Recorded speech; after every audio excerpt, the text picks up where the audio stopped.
Hello everyone, and welcome back to another chapter of Experiencer Interviews. And today we've got another amazing soul coming to us from the US. We have Courtney Buterbough on board today.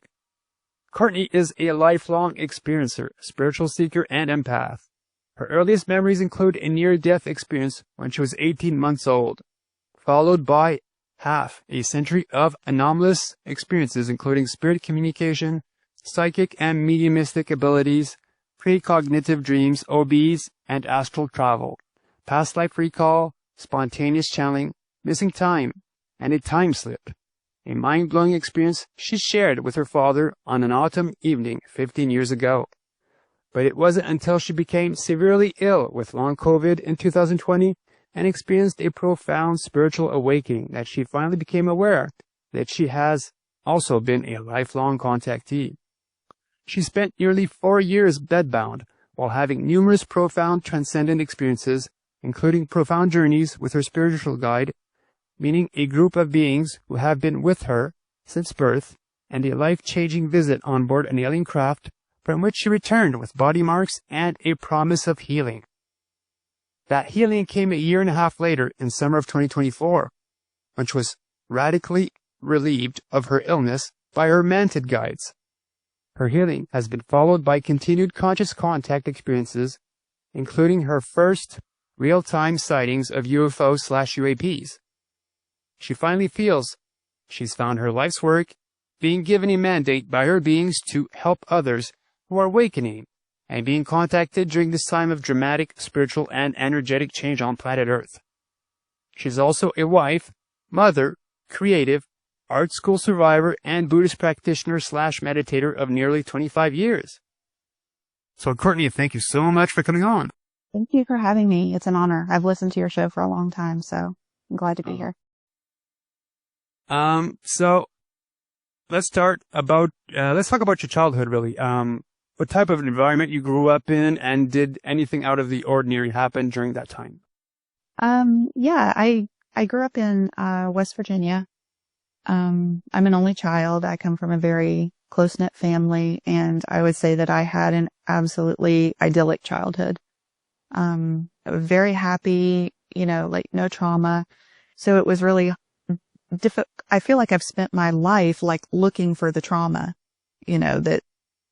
because as an adult, I have all of these signs of having had trauma, but I had absolutely no obvious trauma in my childhood because I had a very happy life, very happy childhood. And so it's only in retrospect that I have started to put that together and figure out where some of that may have come from. Now, did you have the normal type of fear of the dark back in the day? I did. Yeah, I did. And I can remember, I've never slept well. I've never been a good sleeper. And I did have a lot of anxiety in my childhood about being in the dark. And one of the strange things that I can remember is that as everybody does, I had a closet in my bedroom, and it had these louvered doors, that would slide, these sliding doors on my closet. And I can remember that I would go in there during the daytime and practice hiding in my closet. And I would do these drills always in the daytime. And I had cleared out a place in my closet that for myself, I had to know that I could run into the closet at a moment's notice. There would be a place that I could hide in there. And,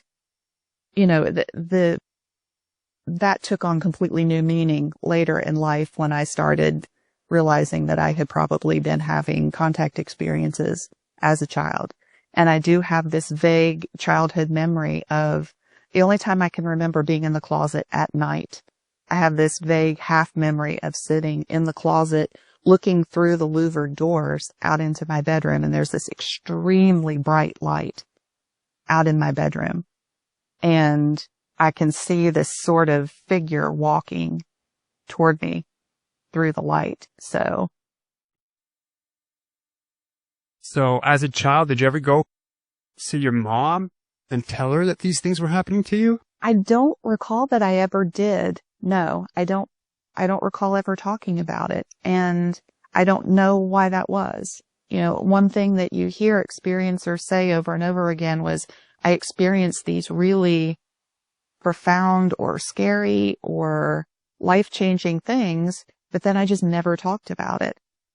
And, you know, I think part of it was also, like a lot of experiencers, I just sort of received nobody ever said anything to me, but it was obvious to me that there were certain things that you just didn't talk about, because I had lots of other, you know, just strange things happen to me all my life. And you definitely get the message that, you know, people are really uncomfortable if you talk about these things.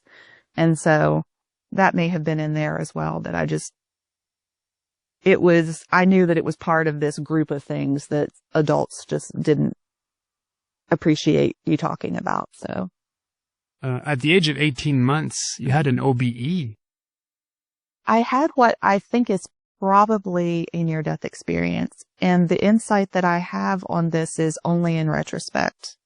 I didn't realize this until I was going through my awakening process that began in 2020, because I knew I had been hospitalized at that time for pneumonia. I had really, really severe pneumonia. And according to my parents, I was unresponsive at times, and like I was really, really, really ill. And I remembered being in the hospital, which I've known all my life that I've had that memory, and that did not seem strange to me, because I also had other memories from that same time period. I can remember my great-grandparents' house, and I can remember other things, you know, from the time that I was around 18 months to 2 years old, that have been verified by my parents as accurate. So I knew that I had accurate memories from that time. So I never really questioned it. But it wasn't until my awakening that I was thinking about that memory, and it suddenly occurred to me that the memory I have, I'm outside my body. And that just never occurred to me before. Because in this memory, I can see myself lying in this crib in the hospital, in this oxygen tent like they used in the early 70s. And it's nighttime, and, you know, I can see that I'm in a children's ward, and I'm laying there, and I'm feeling, I was conscious of feeling very calm and peaceful, and, you know, like, oh, look, you know, there's a baby down there, and I felt loved, but it did not even occur to me at the time that, you know, I could remember seeing this nurse come over and start attending to me. And that's basically all there is to the memory, that it just never occurred to me until I was older that the point of view was not from me being inside the oxygen tent. It was from me watching outside my body. And I was ill enough at the time that could have been, you know, a near-death experience, or it was at the very least an out-of-body experience that was triggered by, you know, being really severely ill. Yeah. Now, you talk about having these abilities. Now, do you believe, did you have these abilities all your life, or was it triggered due to the ET event?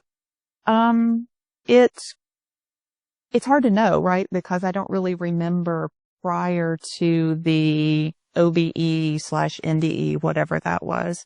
I mean, obviously, like I've done some research on characteristics of people that have childhood NDEs, and I would say I tick all of the boxes on those. And one of those is like an increased psychic capacities and things like that. So, but I was so young at the time that it's hard to know whether I had those things from birth or whether those things didn't come in until after that experience. You said that you're clairsentient and claircognizant. Like, could you give us an example of an experience regarding that? Yeah, I didn't, again, this is something I didn't realize until my older adulthood. But as an example, I'm an only child, so my parents would take me with them everywhere. And my mom would take me with her to run errands. And we go to the post office, and we'd be standing in line in the post office. and I would be bored. And so I would make up these things in my head where there would be these imaginary people that I would see in these spaces, and I would create stories around them. And these were people that obviously weren't there. I thought they were just coming purely from my imagination. But I would later find that I would go to these places and I would see people in these places that corresponded to known hauntings in these places, to people that were known to have been present in these places. So I'm thinking that probably I was able to perceive dead people, disembodied spirits in these places, that I could both clairvoyantly see them, and I could, clairsentiently feel their emotions. I could claircognizantly know information about them. And I experienced that, I mean, from the earliest age, all my life, I have been able to, see dead people, and that still happens. Really? I saw like the spirit of a cat once, and that's about it. But how do you the typical poltergeist? Well, not poltergeist. I think they were playing with me. My trash bin would open and close at night. Body taps, just to wake up. Like, hey, hello, I'm here. Yeah. Yeah. And I've lived in a house that had, we had a spirit in the house as well, a haunting. So yeah, I've experienced all of that stuff too. You also affect electronics. You can't wear watches. You drain batteries. You set off alarms. Light bulbs tend to blow up. Yeah, the slider phenomenon, I think that's called. I pretty much have all of those things too. I can put on a watch that has a brand new battery in it, and within 2 days of me wearing it, the battery is dead. I can't wear watches. I interfere with electronics. Like electronics will malfunction. So I hope we don't get glitchy while we're doing this. Because, I'll have problems with like the remote won't work, and I'll have somebody come over to help me with it, and it will work fine for them. But then the minute they hand it back to me, it starts malfunctioning again. I've blown light bulbs just by touching things. I set off car alarms just by touching car alarms. My husband recently has accused me of, he said, I can't keep my watches in our bedroom because you're killing my watches too. So that's just something that I've been that way all my life, as long as I can remember. You say that you've got several past lives, 2 of which have been verified through records and historical documents. Yeah, I have had probably the earliest thing that I experienced that I think was related to knowledge of a past life bleeding through was a time when I was maybe 5 or 6 years old, and it was during a storm. And it was at night. We lost power in my house, and we had a sump pump in the basement of our house that, was electric powered. And if the electricity went out, the sump pump wouldn't operate and our basement would flood. And so, it was always a whole thing. And I have a memory of, a night during a storm like that when I had, one of those oil lamps, a hurricane lamp, in my hand because we didn't have power.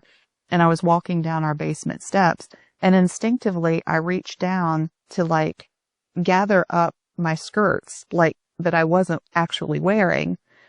But then for a moment, it was like I saw myself, I was walking down stone stairs, in a narrow, passageway, walking down stone stairs.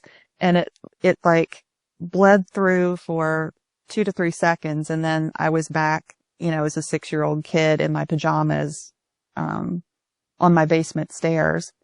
And I didn't have any way to contextualize that until I started having past life memories later. And I had all of this spontaneous recall, which didn't happen until I had my daughter. And it was when my daughter was an infant. And, I spent lots of time kind of, nursing her and laying with her when she was newborn. And, you're half asleep and half awake, and it's easier to slip in and out of those, kind of hypnagogic states. And at a couple of those, I just started having all of these visions come in and information where it was like I was watching these, it was like virtual reality movies almost, where it's from my vantage point and I could see that, I'm standing in the mud, and I looked down and I could see that I had on this like long skirt with an apron over it, and I'm standing in mud, and there are cleared stumps out around me and like a building in the background, and I'm really cold. And I started getting all of this information, like things that seemed like names, place names, people's names, possibly. I had the feeling that this was Connecticut in the 1600s. I knew my name. So I started keeping a journal beside my bed. And when I would have these visions, after they were over, I would try to write things down. And a lot of this was just phonetic because I didn't really understand, because I think in my head I had an accent that would have been common at the time. And so sometimes it wasn't completely clear what I was saying, but I wrote these things down phonetically. And then at some point a few years later, I was researching my own genealogy, and I had a subscription to Ancestry.com at the time. And I thought, I wonder if this was, assuming this was a past life, I wonder if this was a real person. And so I started just trying to find this person. And I did eventually find a person that had that same name, that was born, that, I had a sense that I was 15 years old at the time. And the birth date matched up. If I had been 15 years old at the time, this person was in, 17th century Long Island, had been born in Connecticut, and names matched up. And it took me months and months of research to dig all of this stuff up. So it's not like I could have just accidentally glanced at something. And like, it took me months of research to uncover all of the details. And probably the most interesting piece of that detail was that a place name had come to me. And the only place that I found that place name written down was in a 17th century land patent that was from that area that I lived in at the time. And that was the only place that place name ever appeared. And so it's like, how could I have possibly known these things if that wasn't, if that wasn't me somehow? But yeah, I've had a couple other past lives that I have various memories of, but that was the one that I could actually could document. And it was mind blowing. As a child, at least during your grade school and high school years, you said that you took part in a governmental program called GATE. I was part of a gifted and talented education program. And I know that that's a really trendy thing that people are talking about a lot now. It's big, people in the experiencer community talk about it, whether or not these gifted and talented programs were used as recruitment for, secret space programs, MK Ultra, things like that. I don't have any specific memories currently that, would corroborate that for me personally, but it is something that I definitely have some curiosity about, because other people that were in those programs who are around my same age have had some pretty bizarre experiences. And I think the weirdest thing about it was that about 10 years ago, like right now, if I try to remember it, I have absolutely no recollection. But the fact that I have no recollection is also kind of weird in and of itself, because I have plenty of memories from that period of my life, say when I was in kindergarten, because I was tested for gifted in kindergarten, they skipped me forward into first grade. But I don't have any memory from of first grade to third grade, when I have plenty of memories of other things that happened outside of school. But it's kind of like, why is this first to third grade, this black hole in my memory? And when around the time I met my husband about 10 years ago, I apparently told him that they took me out of my classroom for gifted. My parents didn't know about it, but they took me into this special room and gave me all of these really weird tests that, my parents didn't know about and that didn't make any sense to me. And I have no recollection of telling that to my husband either, which is very strange. It's like it surfaced long enough for me to tell him that. And then because he reminded me of it one day, and I had absolutely no recollection of having told him anything about that. And so still to this day, I can't call up any memories. So I think that's curious.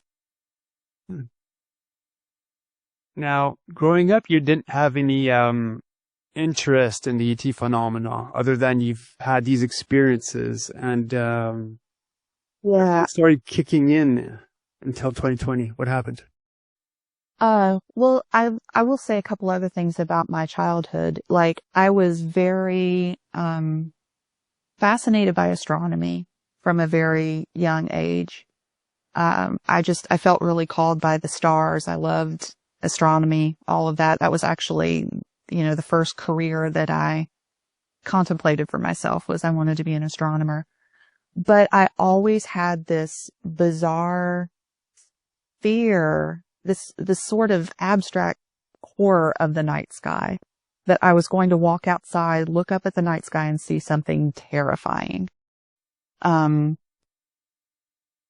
Where would that have come from? I don't know. I also had these recurring dreams when I was a kid. They probably stopped around the time I was in high school, but these recurring dreams, were always in my backyard, the backyard of the house I grew up in. And I would just start rising up off the ground and, being pulled up into the air, and I could watch my yard and my house getting smaller and smaller beneath me.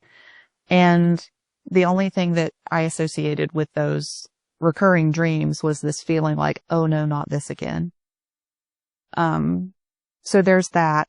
And there's one more experience that I had, that I remembered, but had no context for until, the spiritual awakening, was I can remember being in the house that I grew up in, and we had a TV room, and there was a window in that room that looked out across the street to, other houses in the neighborhood. And I can remember standing on the couch that was in that room, and based on my height relative to the window, I was probably about 2 or 3 years old.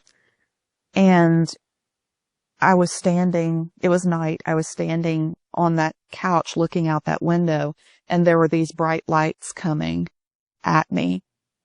And I remember being panicked and thinking, oh no, they're coming, they're coming, they're coming, they're coming. And again, I thought did I dream that? I don't know. Like, it was in there, it was in my head somehow, but I had no context for it. I also used to have these times when I was a child in my bedroom that I would be laying in my room at night, and there would be these really bright lights outside the window, and I could see them. And in my mind, I thought they were helicopters. That was how I explained them away in my mind.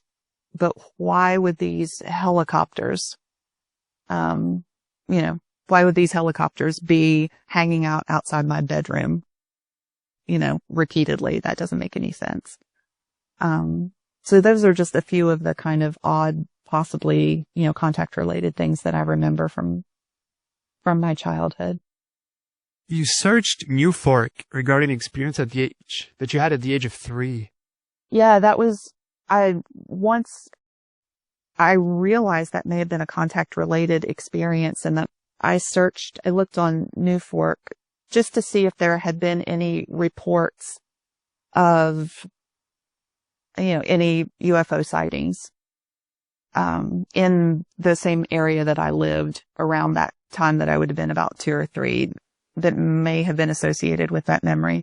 And there was a sighting of a triangle craft, in my neighborhood when I was about 3 years old. So, I wonder if possibly, and triangle craft are the things that I'm always really triggered by. So was that related? Possibly. I don't know. So from your youth up until 2020, did anything of consequence happen? Yeah, I had, lots of, like I said, spirit contact things. I had a missing time, episode once. I was hiking, in a forest with someone, and, we had planned to do an out and back day hike. We mapped out the route. We had planned to, start early in the morning, hike out to this one place, get there by lunchtime, eat lunch, turn around, go back, get back to our car by dark. And, we hiked and it got close to lunchtime, but we weren't where we thought we should be. And this was back in the early 90s, so we didn't have cell phones or GPS or anything like that. And I just remember feeling really strange, disoriented. We kind of got lost, couldn't figure out where we were, got oriented, I think, again, started walking up this hill toward where we knew there was a road, and we hoped we could tie back into, because we were completely lost, where we hoped we could tie back into a way to get back to the lodge where we had parked. And we noticed as we're walking up this hill that it's getting really dark. Like, it should not be that dark yet. And by the time we reached the road, we flagged down somebody, somebody gave us a ride back to the parking lot at the lodge. We get in the car and we find out it's like 8 o'clock. And it should have been, like 3 or 4 o'clock at most. And so where did all that time go? We got completely lost in the woods. I have no idea what happened. Like, there's absolutely no way to account. Like, we planned that very carefully. I have no idea where that extra time went. And then there was a time that, I was with my dad, and we had gone down to, the track at a local high school to walk for exercise. This was in the autumn. And we finished up our walk around, it was getting dark, and we were walking to the car, and off in the distance we see this house burning. And, the high school was in a standard residential neighborhood, and it seemed like it was maybe 2 or 3 blocks away. This house, you could see it up above the other houses. It was a multi-story house with dormers on top. There were flames shooting out of the dormers. And we thought, oh my gosh, there's a house burning. We just jumped in the car, drove over there thinking maybe people need help. Well, we got to where the house should have been, and there was no house there. And we drove around and around and around. There was no house, no burning house, no house that even looked like the one that we had seen. We drove around for probably an hour. Couldn't find it, eventually went home. And my dad and I talked about it a lot. We had clearly both seen the exact same thing. This white multi-story house with dormers, flames shooting out of the dormers. We went down the next morning in daylight, drove around the same area. Absolutely no house that met that description, no house that had burned. And so we just chalked it up as, that was really strange. Like, we had no idea what happened. And it was something we obviously couldn't forget about because it was so strange, and we talked about it repeatedly for several years. And then one day I ran across an article from the local newspaper back there that a house, and as soon as I looked at it, I knew that was the house that my dad and I had seen. It was a multi-story home, white house with dormers. And the reason that the article appeared in the paper was that house, it was a historic house, and the house had burned. But the bizarre thing was, the house, the night that this occurred, the house had not yet burned, but it had been moved from the place that we saw it from its original site where it had stood since like the early 1800s. It had been moved when they built the high school in the 1950s. It had been moved to another location. On the night that we had this experience, we saw the house burning in its original location where it had stood before it was moved. But it wouldn't actually burn until several years after we had that experience. So what's weird about it was time slips usually go one direction in time. Like people either step back into the past or go forward into the future. But this was almost like we saw a building existing in the past, in a past location, but burning in a future timeline. I mean, it was very strange. I have absolutely no explanation for that, but that was a shared experience that my dad and I had. And I was really glad that finally somebody else experienced one of these weird things. I was like, see, now you know, this is my life. Welcome to my life. All these weird things happen that I can't explain. And so I'm really glad that somebody else experienced that with me. So, I mean, that's just, yeah, things like that happened my entire life. Fascinating. Yeah. Now, again, so like prior to 2020, you didn't have any fascination with the ETs. So what changed after that? Absolutely not. I would say that I actually had an aversion to aliens, UFOs. I had a block to that. I was absolutely not interested in it. I thought it was weird, preposterous, even as open-minded as I was to other paranormal things. I thought, no, that's just too weird. That's a bridge too far. But in 2020, I became really ill in March of 2020. In hindsight, I had long COVID, but this was still early enough in the pandemic that we didn't really understand what was going on. I had lost my taste and smell, and, I lost taste and smell for a few weeks. But, it wasn't identified as COVID at the time. And then in March, I became bedbound. I became too ill to get out of bed, and that persisted for the next 4 years. And it was about 3 months into being bedbound that I started having these spiritually transformative experiences.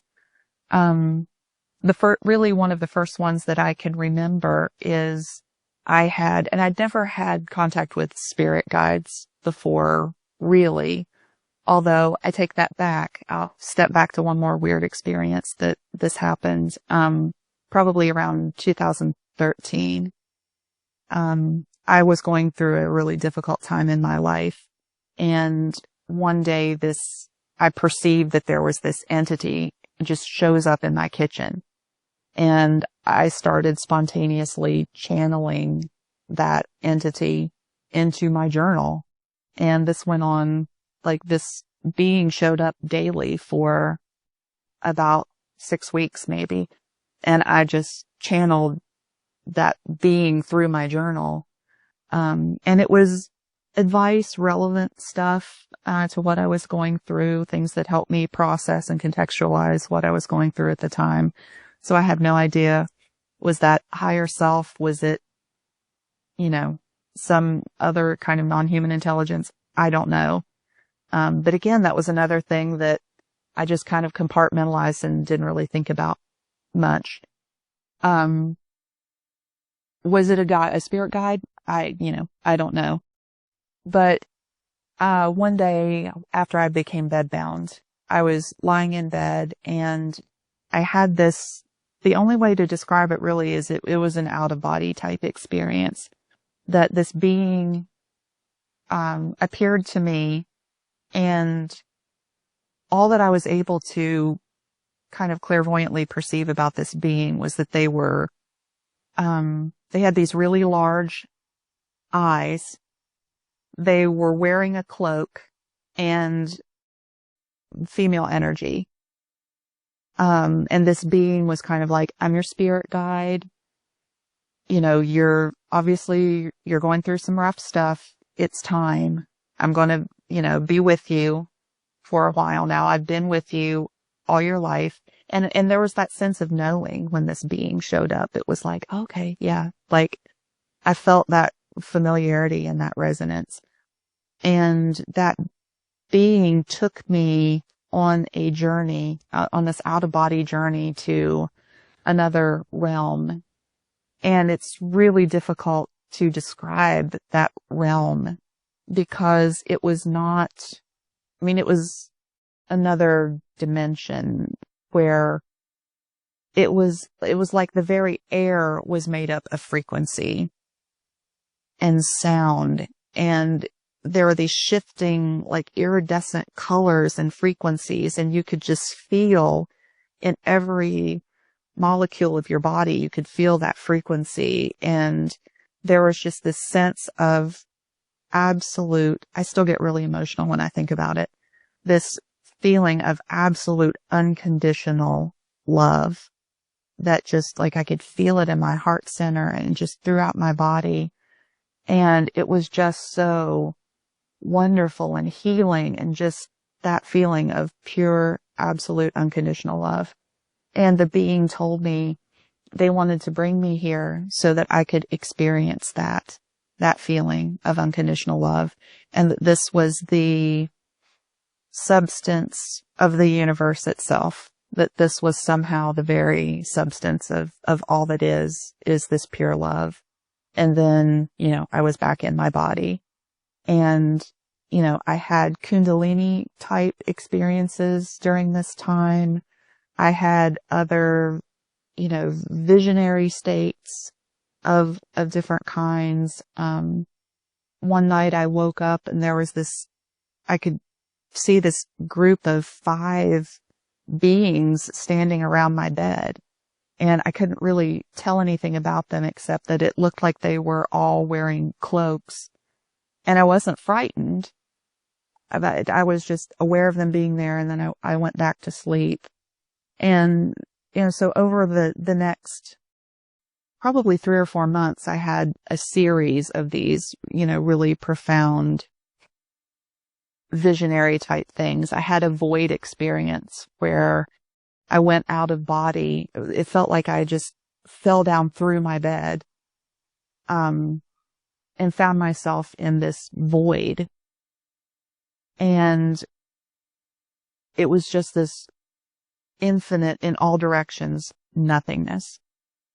And I became aware eventually that I could sort of propel myself forward through this space by my will to do so. Like my thought, I could sort of imagine myself forward through this space. And as I did that, I started moving faster and faster through the space. And then I started to see like a light, a bright light off in the distance. And I accelerated through the space as I kind of got closer and closer to this light. And I could feel, it was like things were just being blasted away from me, like an onion being peeled. And I had this sense of just all of this, residue and karma and all of these things just kind of being blasted off of myself. And then, I woke back up, I came back into my body. So there were, I noticed during this time too, even though I was really ill, I had lots of static energy coming off of my hands that my family could perceive. just some really strange stuff.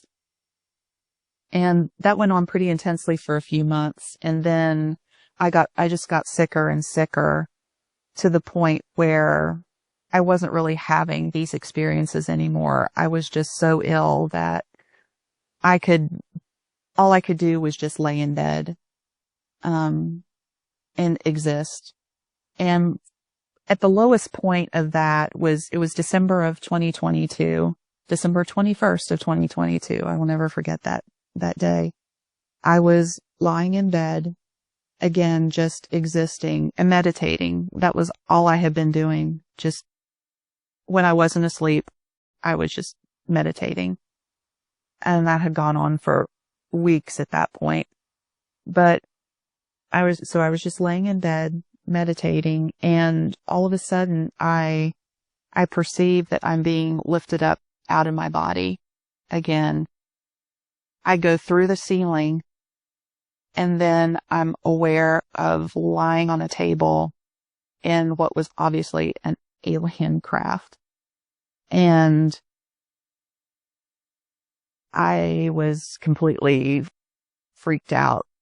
I wasn't frightened, but it was like, wait a minute. I think I'm on a spaceship. I was lying on this table, and the craft was really organic. It was strange because if I kind of looked off in the distance, it would resolve itself. And it was like there was another room beyond where I was that I could see. And there was like a bank of computers and a large window that looked out onto outer space. But then if I pulled my attention back to my immediate surroundings, that went away and like a wall formed. And I was aware of there being these gray beings around me, tall. I mean, they were tall, but they were your stereotypical grays. And they told me, they said, don't worry, you're here. You know, we've been with you your whole life. Like, we've been doing this your whole life. Don't worry. We're just examining you. And they had this scanner type thing, and they ran it down my body, and I could feel like my body being taken apart molecule by molecule, and then like being put back together. And this was all telepathic. And I got like this information download all of a sudden. You know, I knew that they'd been monitoring me my entire life. They were interested in my health. They had been watching my family. They were interested in my DNA. They were interested in my family. This had been going on my entire life. And just these thoughts came into my mind while they were doing this scan. And then as the scan completed, this giant praying mantis appears at my feet at the end of this thing. And I'm like, what is happening? Because I knew nothing about this. I had no idea. I'm like, why is there a big praying mantis? Well, what is happening? This is not rational. I don't even know what's happening. And that mantis being, again, so much love. And I felt that same energy in my heart chakra area that I had felt when I was with my spirit guide, when we went to that other realm. It was that same energetic signature when I saw this mantis. And this mantis was like, it's okay. We're your family. You're loved. Everything's going to be okay. And then then I was back to kind of communicating with the grays again.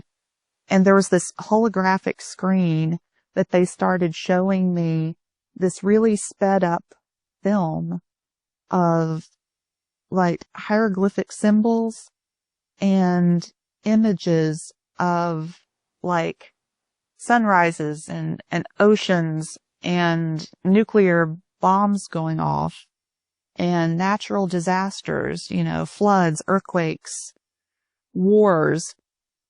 These images were just flashing past. Just, I could barely take in what was happening. And And I'm like, why are you showing me this? And they're like, and what they communicated to me at that time was, you will be healed when the time is right. There's a purpose to all of this. And then I felt myself just drop back down into my bed. And then I'm back in the bed in my bedroom. And there's this palpable, like, static energy in the room.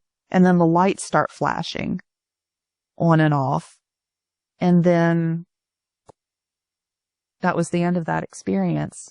But the only way, and then I sort of just went down the rabbit hole after that, trying to figure out what on earth happened. And that's when I started linking into other experiencer accounts and figuring out that all of this stuff is very normal, and mantises are a thing.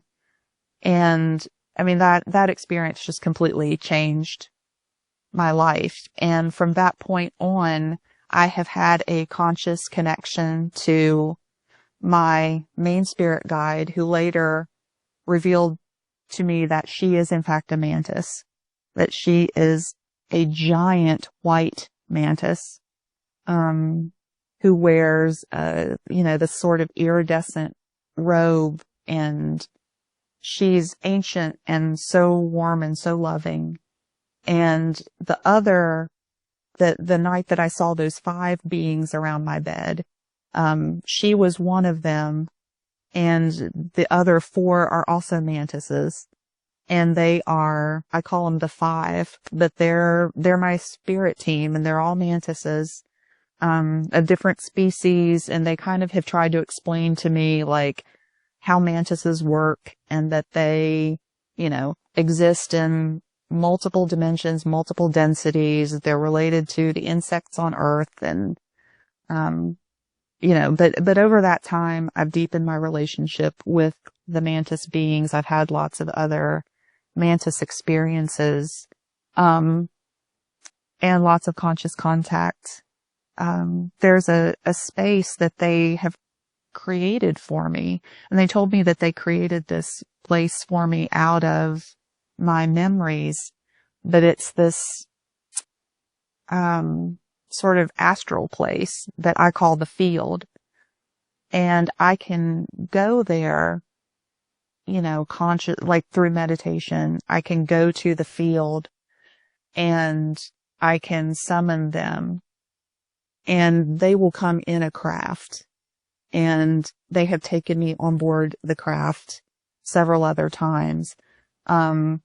Otherwise, they just kind of, they'll show up in my bedroom, and they show up in other places, but I always have these craft experiences from the field. I've been taken to other mantis realms. My guide took me to a place once that was this indigo realm, that it was, again, this vast space that was sort of this deep indigo, and it was filled with these luminous indigo filaments. And my guide explained to me that this was sort of an interdimensional space where mantids lived, and they used this space to travel between the dimensions. And she had taken me there to see that. She's like, this is the mantis home. And so they have given me some of these insights into mantis world and mantis things. And that contact, like I said, it's conscious contact now, and it's ongoing up to the present day. Do you remember enough of what you saw? Being on that craft, being on that table, your surroundings, the type of medical instruments, if you could get into the details. There was no instrumentation other than, like, there was a bright light that was coming down on me from above, but I don't remember seeing a light fixture.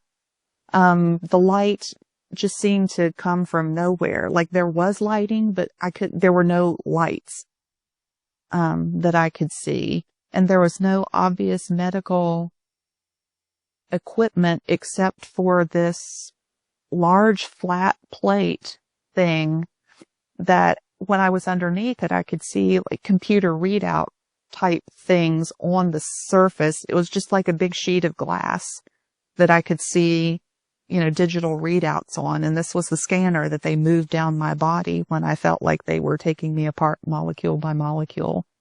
That's the only piece of technology that I saw when I was on the ship. And the room that I was in, there were otherwise no details in the room itself other than, when I kind of looked past the room and that wall sort of organically disappeared, I could see beyond it into what was presumably another part of the craft. Which, as I said, there were those computer banks and then a window that showed outer space. But those are all the details that I've had. And I think when I go aboard the craft, it's always that same craft. So you're not allowed to move about? I have never moved about the craft. I've always only been in that room where they do energetic work on me, tweaks. I got reinfected with COVID once and they took me up again after that and, did some tweaking on my energy field after I got COVID again. So it seems to be that I'm on this craft purely for medical monitoring, energy healing, maintenance purposes.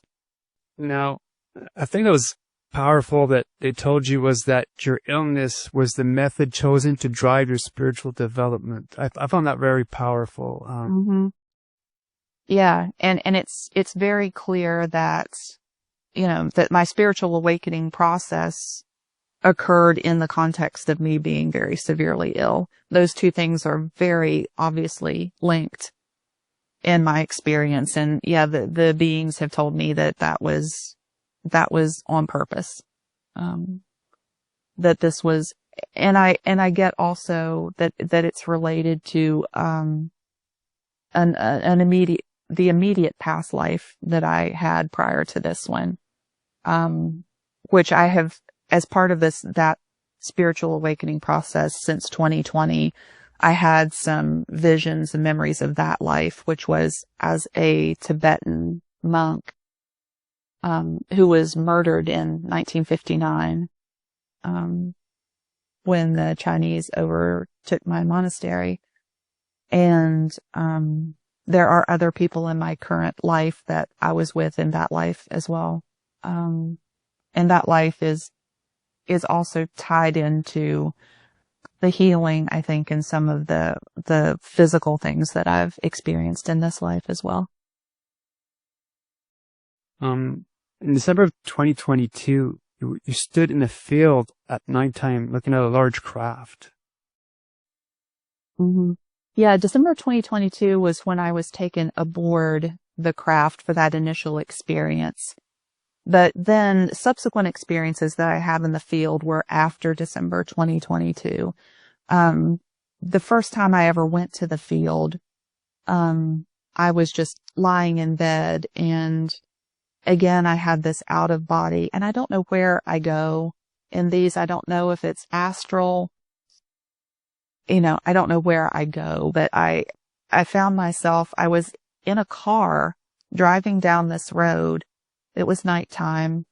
It was obviously a rural road that was very overgrown. There was overhanging trees and foliage. And it was this, like 2-lane dirt road that I was traveling down in a car. And I park the car and I get out and I walk out into this field. And it's this open space with grass about up to my knees. And, there's this kind of ozone smell in the air. You can hear like frog noise and other, rural type noises. I can see trees off, in the distance, like silhouetted on the skyline.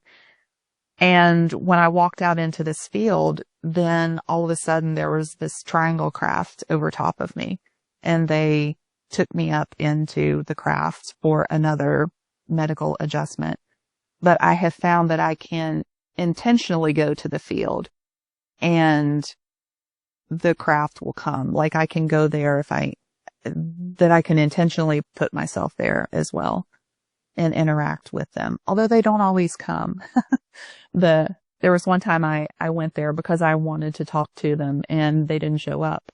And then, and this was just a few months ago, and my main Mantis guide, came to me the next day and she was sort of like, sorry about that. I don't know if you've noticed, there's a lot going on right now. We're kind of busy. We can't always get to you, but we're here. And she's the one that's very loving and she's around all the time. The other 4 Mantids also very loving, but they all have completely different personalities and they're much more business-like.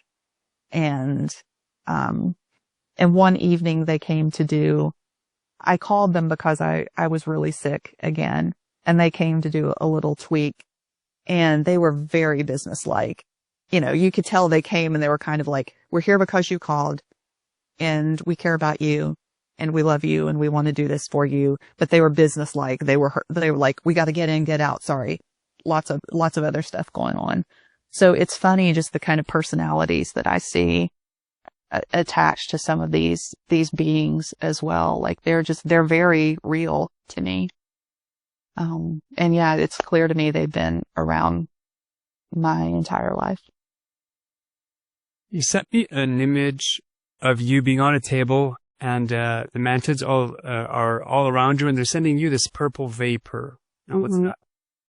Yeah, that was another experience that I had on board the craft. It was another healing adjustment period where the 5 were on this craft with me, and they were gathered around the bed, and this purple vapor came out of their hands, for want of a better word, their little, appendages.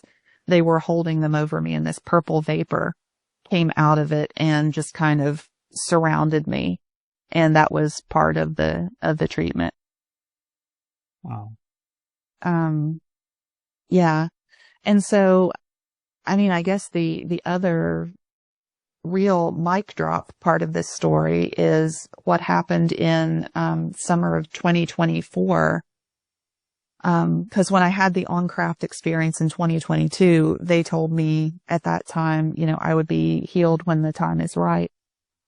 And, I've been bedbound for 4 years. I was in an extremely debilitated state.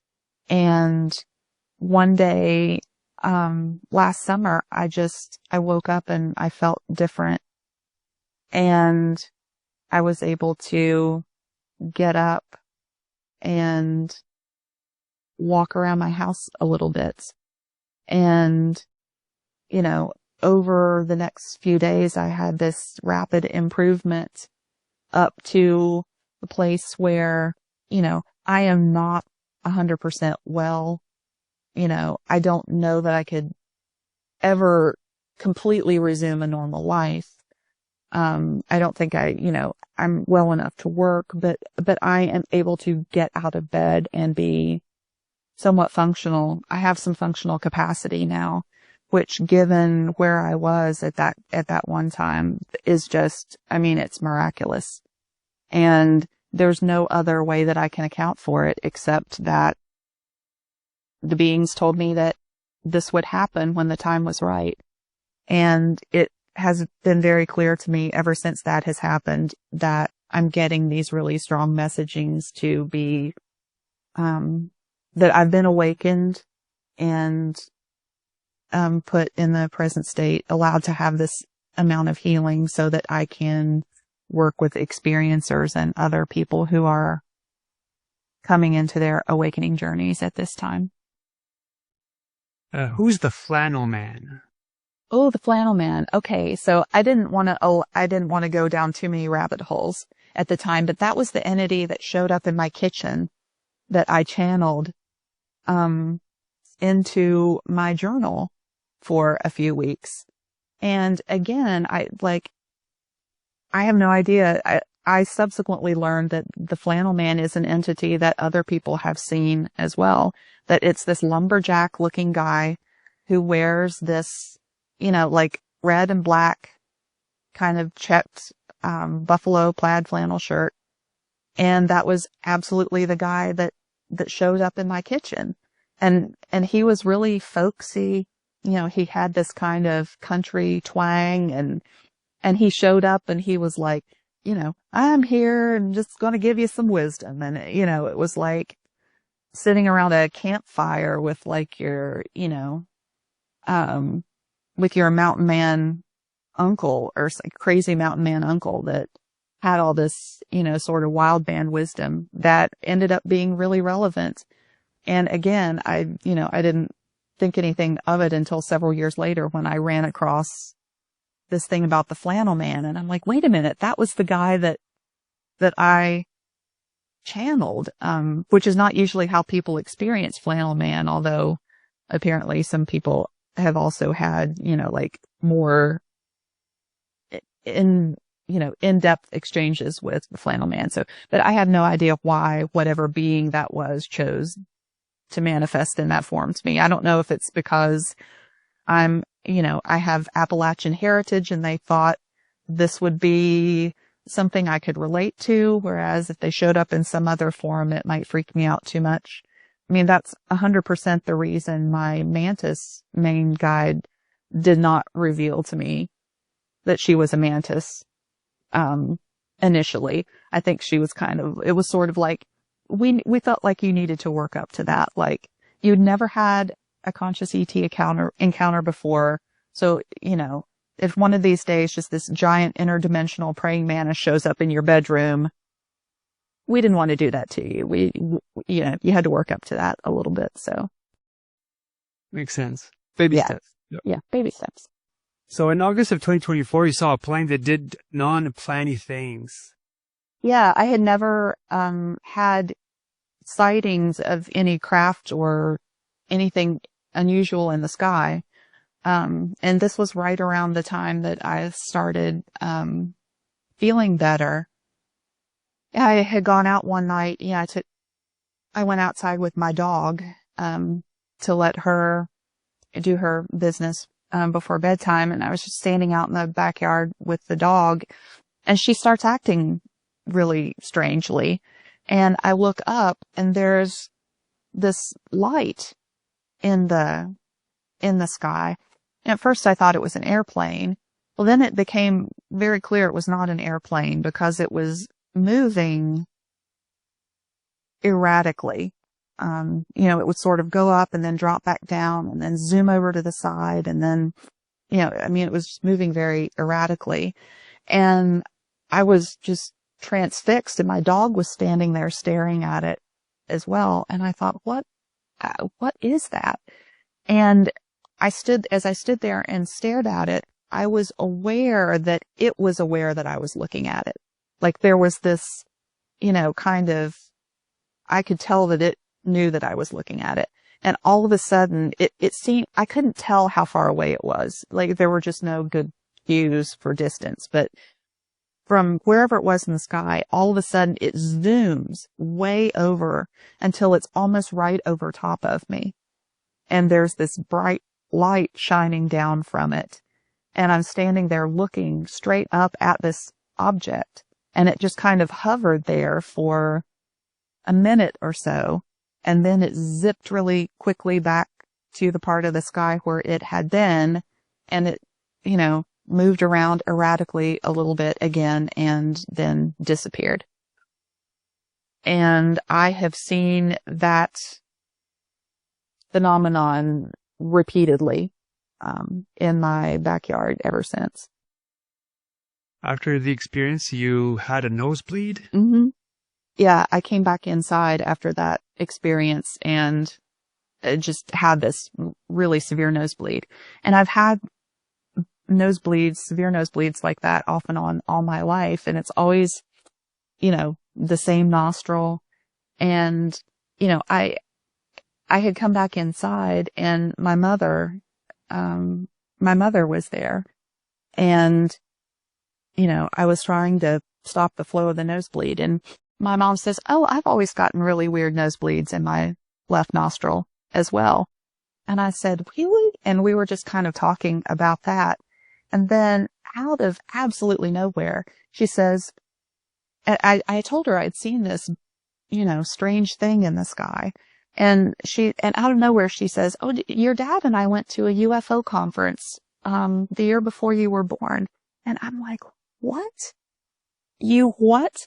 Because like my parents were so just like not the kind of people, like I was raised by Ozzie and Harriet. Like these were not the kind of people that go to UFO conferences. So I said, "Why did you go to a UFO conference?" And she was like, "I don't know. It seemed like fun." They just had this compulsion to go to a UFO conference. So I thought that was kind of interesting because my parents, to my knowledge, have never had any, experiences like that, but who knows? One thing that fascinates me regarding the story is that you had you get like this sinus CT scan, and they found out that you had a broken nose. Mm-hmm. Yeah, I was having all these sinus problems, and I had a CT done, and when I met with the doctor after the test, he said, "Well, when did you have a broken nose?" And I said, "Never. I've never had a broken nose." And he said, "Well, your nose is like my septum is almost like perpendicular in my nose." And he said, "I've never seen a nose with a structure like that hadn't been broken." And I said, "I honestly have no idea. I have no idea."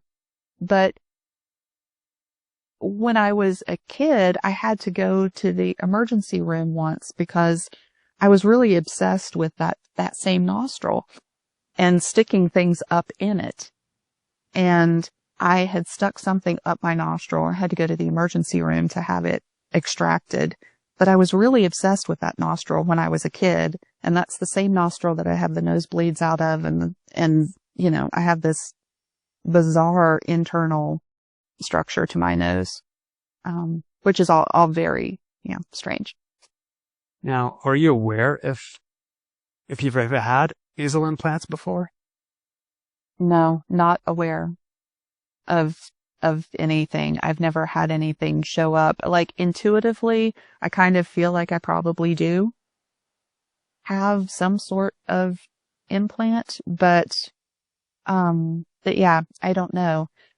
And I do have to say, this was another thing that I didn't say when I was talking about that first on-craft experience. I did come home with a triangle mark on the inside of my forearm,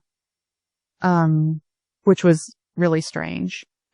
It popped up. It was this almost perfectly equilateral triangle, these 3 dots on the inside of my arm that were like bruises. And they were there immediately after I came back from that experience, and they were there for a few days afterward, and then they just disappeared again. And it was unusual enough at the time that I took a picture of it because I thought, this is so weird. What is this thing on my arm? Because it was almost perfectly triangular, and it occurred after I had come back from the craft. And I had another very small triangular mark appear on the base of my thumb one time, but those are the only 2 times I've ever had body marks that I know of. In September of 2024, you had another UFO sighting. What happened? Let's see. Was that the night that I saw another craft out in the backyard? And this was also accompanied by an orb that, like, there's some trees that are fairly close to my house, and I had seen the lights that I usually see out there. And I was standing out on my patio, and all of a sudden I see this orb, this kind of glowing orange orb floating out, close to the tree line. And I watched that for a while, and it kind of floated around and came, a good bit closer to me, and then kind of moved away again. And it was there for a while before it disappeared. And that same night, there were also 2 or 3 really bright white flashes, like a flash bulb, from those same trees near where I saw that orange orb. And I have seen those orange orbs a couple of other times, and I did manage to get some film. I did manage to get a video of that orange orb 2 or 3 weeks ago. I managed to get it on because it keeps appearing. And what's bizarre is my husband can't see it. Because I've told him, that I see these things and he wants to see too. And I woke him up one night when I was seeing these things, and he couldn't see them. You had an experience that you were sitting at the kitchen table and you had an urge to go outside. Yeah, that was also last summer. I was sitting at the table and some voice just said, get up, go outside. So I did. And I walked out to the edge of my patio, and I had this really strong urge to just lift my hands up, stretch them out in front of me. And when I did, I was able to perceive this kind of purplish, like, membrane. And that when I pressed up against it with my hand, it was like you could see this distortion in this purple kind of glow, like I was pressing up against a membrane. And I had this intuitive thing to just, test it. And I kind of walked around outside for a few minutes, pressing against the membrane. And I had this intuitive understanding that this was something about the nature of reality they were trying to communicate to me, and the ability to form reality and how, physical reality is made manifest.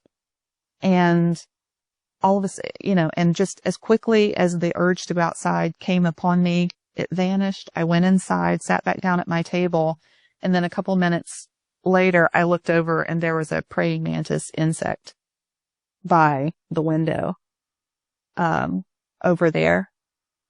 And so, I think that was another communication from the mantises that they're trying to teach me. They're trying to teach me things about the nature of reality. And I get these, a lot of people talk about getting downloads. And ever since I had that onboard craft experience, I have a lot of these like closed eye visualizations where I will close my eyes and I start seeing images and movies, and sometimes it's just random imagery. Sometimes it's still images, kind of like a slideshow. Sometimes it's like little film strips. And sometimes I close my eyes and I see, it looks like hieroglyphics scrolling past extremely rapidly. And a lot of times this is also accompanied by, like, I'll get a tone in my ear, like this really loud tone in my ear, and then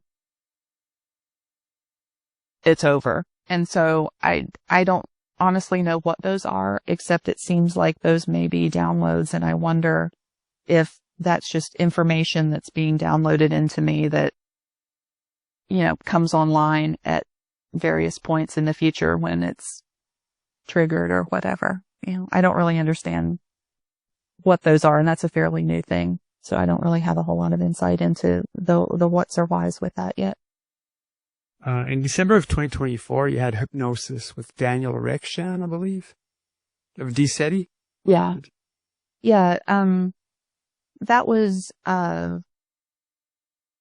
was just getting to know him, and he was explaining to me about, his practices, and he offered to take me through this regression session. And that was when, I didn't know what was going to happen. And I found myself once again out in the field.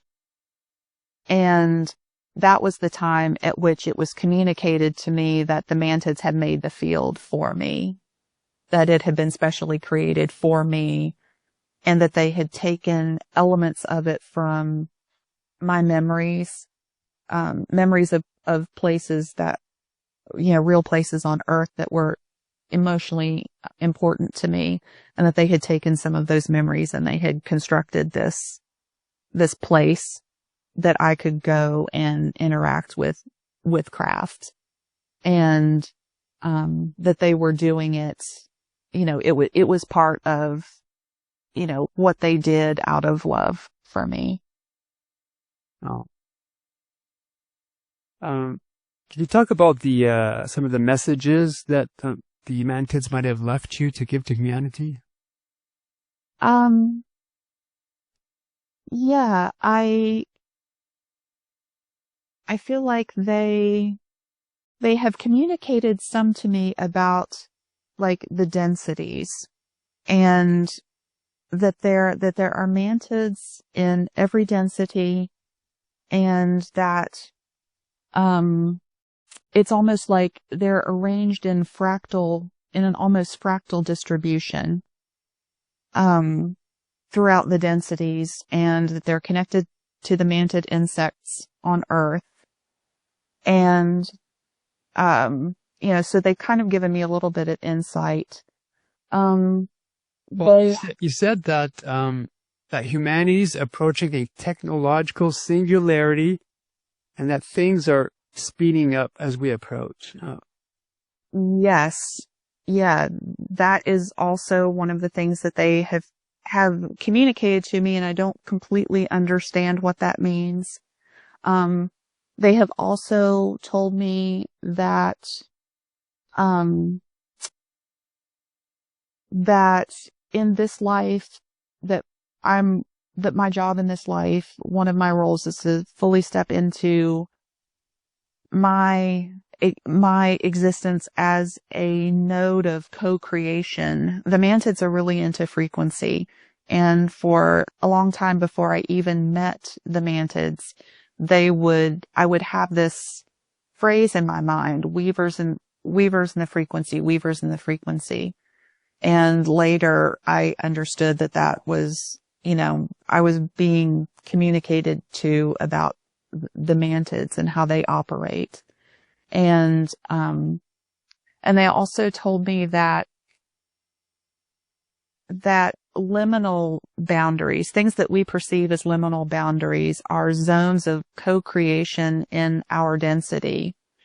And that when we interact with those liminal boundaries, that's what triggers the phenomenon, and of what we know as the phenomenon.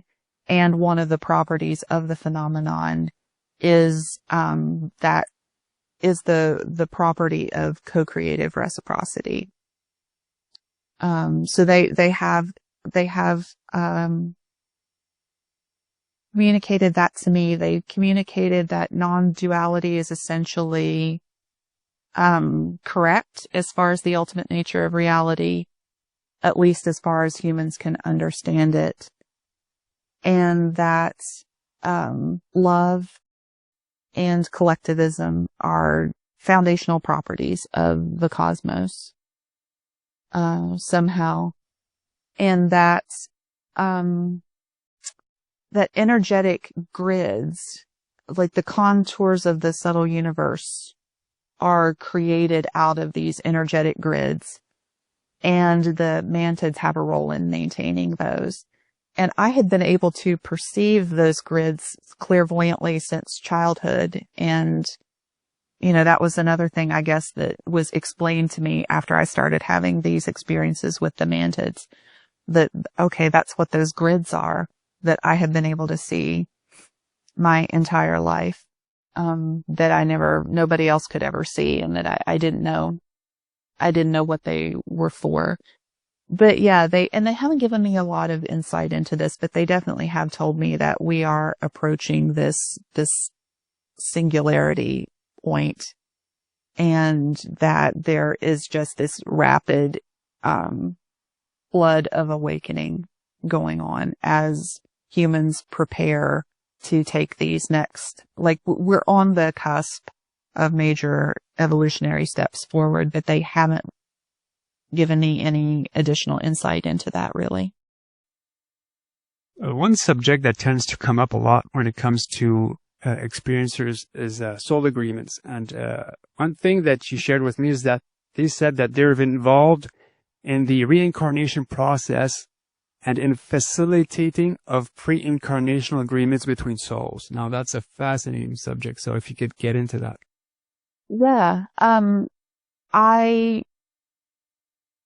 I know that I have obviously had previous lives, and I've had some insight into the fact that, you know, our souls do operate from the standpoint of, you know, they are organized into soul groups that we go through these multiple incarnational cycles with other energies in our soul groups, and that we have these pre-incarnational contracts that we sign. And people talk about them in terms of contracts, and I think that's good shorthand to use, but I don't get the impression, like some people do, that they are binding or that they are unbreakable.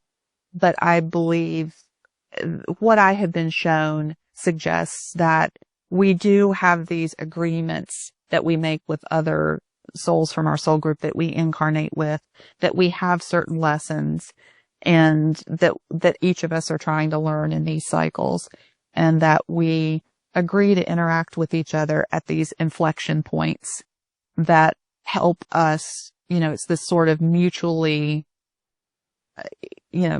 process of helping each other fulfill our evolutionary destiny. And the Mantids there's a type of Mantids, and I think that it's the older, because some of the Mantids, and this is one of the kind of Mantid that is my main guide, is one of these type of Mantids. They're primordial. They're almost as old as the universe. They are very, very ancient. And she has told me that she only takes the form of a mantis because she has had life cycles as a mantis. They identify with mantid beings. And so she frequently appears as a mantis being, although she technically is a being of pure light, a primordial light energy that just manifests as a mantis. But that those higher order, they're species of higher order mantids that are involved in sort of helping regulate and coordinate pre-incarnational contracts, but from a sort of meta level. Like you are aware of your soul group, but the Mantids are aware of karmic interactions between multiple soul groups. You know, like they have this more like 30,000 foot view. And so they play a role in, you know, a broader coordination of soul functions as to how incarnational cycles play out for the benefit of the larger collective. Wow.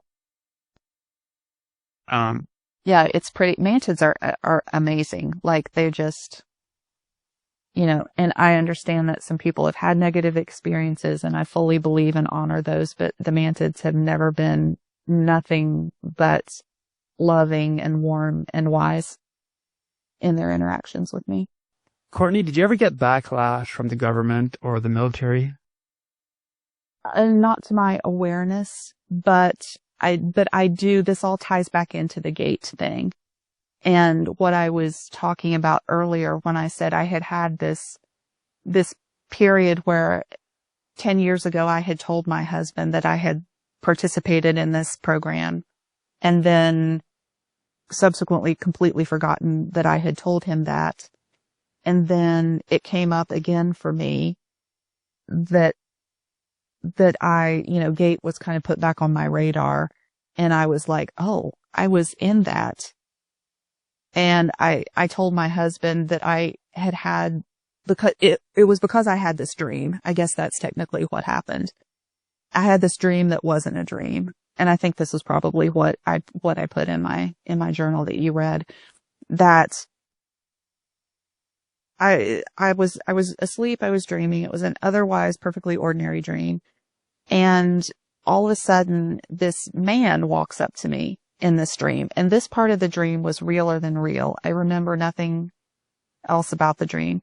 This part was extremely lucid, very realer than real. This man in a suit walks up to me. He hands me a file folder that, and I look down at it, and it's very vintage file folder, very official, like government looking file folder. And the man says to me, remember that Stanford wanted to recruit you. And then I look back up at him, and he's gone.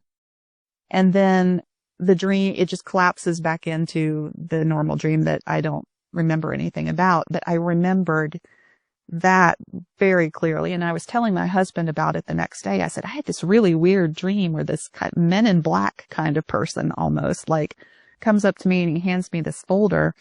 And he said, remember when Stanford tried to recruit you? And that was when my husband said, oh, does this have to do with that thing that you told me about 10 years ago? And I said, what thing? Because I completely did not remember telling him. And he said, you told me that they took you out of your class for these weird tests that your parents didn't know about. And I completely did not remember telling him that. And I have no memories of that, of the tests or any of that actually happening. But I do find it interesting that Stanford is, I'm assuming that's the Stanford Research Institute, which was one of the main organizations that was doing, like remote viewing projects and, MK Ultra kind of stuff back in the 70s, which is when this, when my experience to the GATE program would have happened. So I don't know. Maybe there's something to that. I don't know. It was just a very strange dream that did not feel like a dream. Did you ever try doing the Monroe Institute Gateway course? I have done those. I tried once, and I didn't get all the way up completely to the end, but I did go pretty deep into them one time. I've been a meditator. I've had a pretty regular meditative practice for approaching 25 years now. And I explored those at one time, just kind of as a curious adjunct to other meditation things that I was doing. So yeah, that's just another, but the gate thing comes up in experiencer communities. And I know there's a lot of lore around that. And a lot of people really believe that they have memories that they have, had exposure to government, agents through those programs who were, looking for psychically talented kids that they could employ in some of these, psionic programs. Psionic is, I guess, the trendy new word, the buzzword that is going around now to talk about those kinds of things. But could it have happened? Yeah, possibly. But I don't know. Now, will you ever decide to write a book? Yeah, I think the beings are going to force me to do that. I have felt all my life like I needed to write a book, but I could never, figure it was always like, but what about, and now I think that that's emerging as something that the beings are telling me is probably going to happen at some point. Because it is all related to these promptings and nudgings that I'm getting from my guides to, start playing a role in the experiencer communities and spreading this knowledge and trying to help normalize experiences, because a lot of people are awakening now. More and more people all the time are starting to have these experiences, and they're coming into online communities like Reddit, and they're confused, and they're looking for for support and help and knowledge and understanding. And I feel really strongly, passionately that, there needs to be a safe place for those experiencers to go, where there are people around that have also had those experiences. And I think that's shaping up to be a really important part of my life going forward. Courtney, to finish off this interview, do you have a closing statement or perhaps a final story you might want to get out? Yeah, I think one of the things that I'm really interested in is just increasing awareness for experiencer parents who might also have children that are having experiences, to just be aware that, it's very probable, because these things tend to be multi-generational. And so if you're having experiences, it's likely that if you have children that they're probably also having experiences. And I have a 15-year-old daughter who hasn't had ET contact that I'm aware of, but she has had some spontaneous out-of-body type experiences. She called me one day, and she was really freaked out because she had just had this out-of-body experience where she was like floating over top of an old castle, and she couldn't figure out what was going on, and she knew she wasn't asleep, and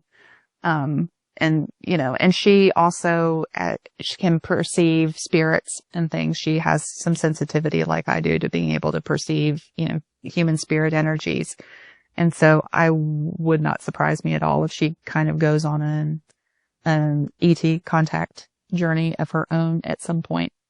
And so I know that, if you're a parent that is experiencing, that has a kid that's going through experiences, I encourage people to just be really sensitive to that and really supportive of that. And there are also, communities online for parents of experiencers where you can get support for trying to, go through those things with your children as well, because I think it's really important. It is multi-generational. And I hope that one of the things that I'm able to be for my daughter is the person that I never had, which is, a person that I can talk to about these things, where I don't feel like I have to, keep everything in, and that, people are going to think I'm weird if I talk about it. And, I just feel really strongly. I just want to normalize all of this kind of stuff so that, people don't